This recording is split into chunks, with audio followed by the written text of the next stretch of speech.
بسم اللہ الرحمن الرحیم۔ امام جعفر صادق علیہ السلام ارشاد فرماتے ہیں، جمعے کا خاص احترام اور حق ہے، بس اس حق کو ضائع نہ کرو، اس دن کی عبادت میں کوتاہی نہ کرو، اچھے اعمال سے خدا کا قرب حاصل کرو اور تمام محرمات کو ترک کرو، کیونکہ خدا تعالی اس روز اطاعت کا ثواب بڑھا دیتا ہے، گناہوں کی سزا ختم کر دیتا ہے اور دنیا و آخرت میں مومنین کے درجات بلند کرتا ہے۔ شہزادی فاطمہ الزہرا سلام اللہ علیہا سے روایت ہے کہ آپ جمعے کے روز غروب آفتاب کے قریب غلام کو حکم دیا کرتی تھی کہ گھر کی چھت پر جا کر بیٹھو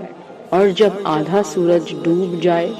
مجھے خبر کر دو تاکہ میں دعا کروں، کیونکہ غروب آفتاب کا وقت بہترین قبولیت دعا کا وقت ہوتا ہے۔